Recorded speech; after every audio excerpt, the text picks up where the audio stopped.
Hi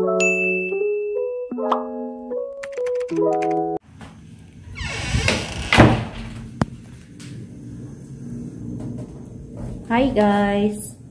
Magpipirito na naman tayo ng isda. Ito guys, pinipirituhan ko ng kanina ng manok. So ngayon is, pwede pa man siyang pirituhan. Isda na naman. Hindi ko siya tinapon. Kasi, pwede pa yan. Pwede pa yan.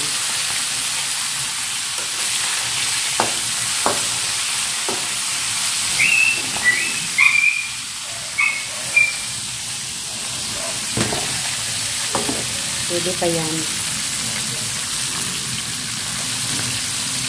Pwede pa yan. Basta mapipirituhan ng isang beses, pangalawang beses. Ito yung mga itim-itim is mga ano yan siya, mga medyo nasunog ba yung ano, yung garlic, yung bawang, nasunog. So nilagyan ko kami ng bawang yung manok.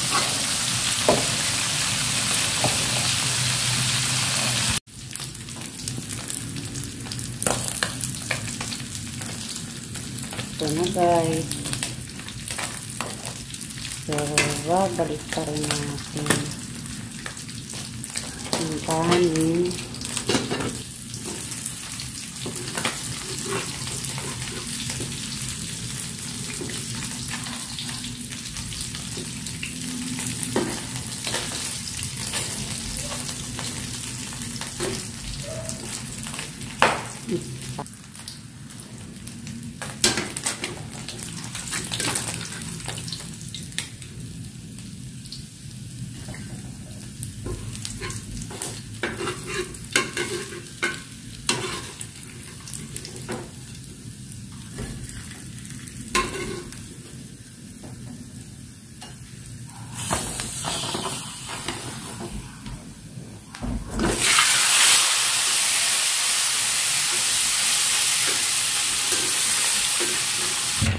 Kunin na natin yung natira.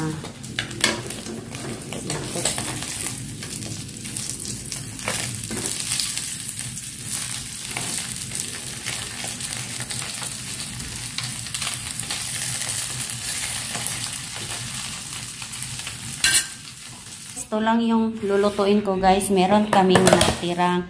Ito lang guys. Oh, itong manok. Hindi nakain. At saka ito, pinirito. Kagabi pa ito guys. Pero gawa natin ng paraan kung paano yan lulutuin. Lagyan natin ng gulay. Ito lang guys. Ito. Lagyan natin ng gulay. Lapit ng alas 12. Magluto tayo. Yan. Yan.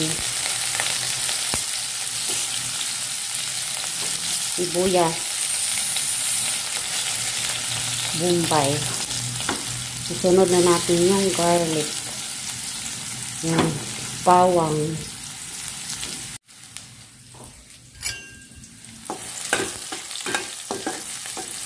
Sinsya na guys, maingay yung ano ko.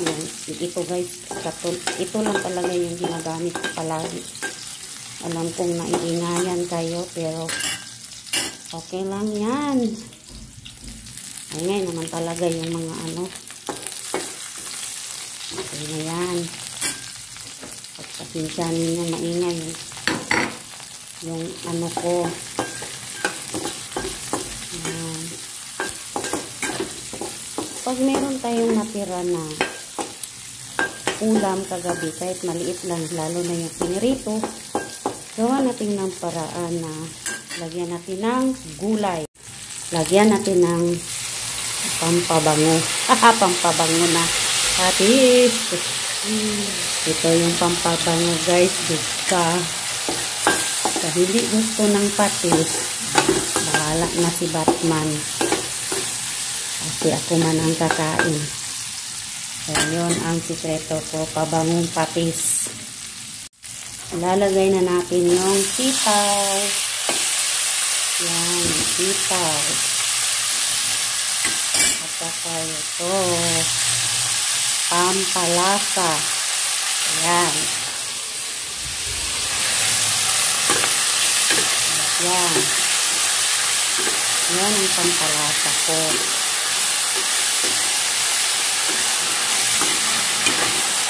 Asin na lang ang ilagay ko dyan. Ayan.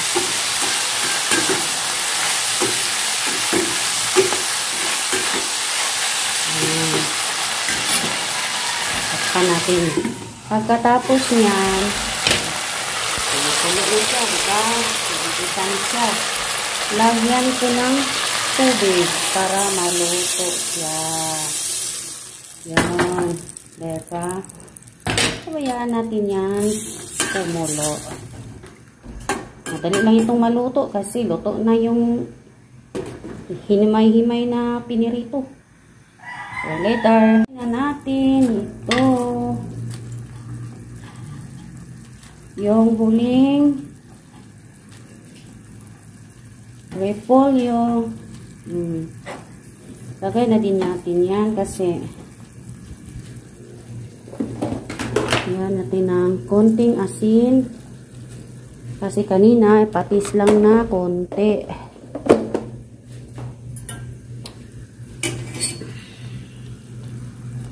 Then tikman natin guys kung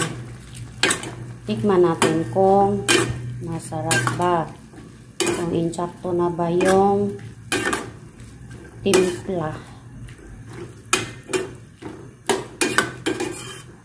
Para-paraan lang yan.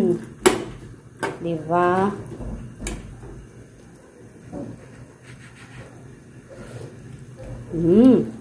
Lasang-lasa na. Para-paraan lang yan.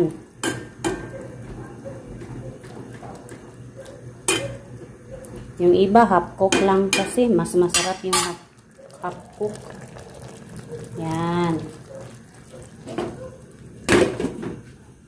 Luto na guys. Luto na yung ulam namin. Half cook lang ito guys kasi masarap.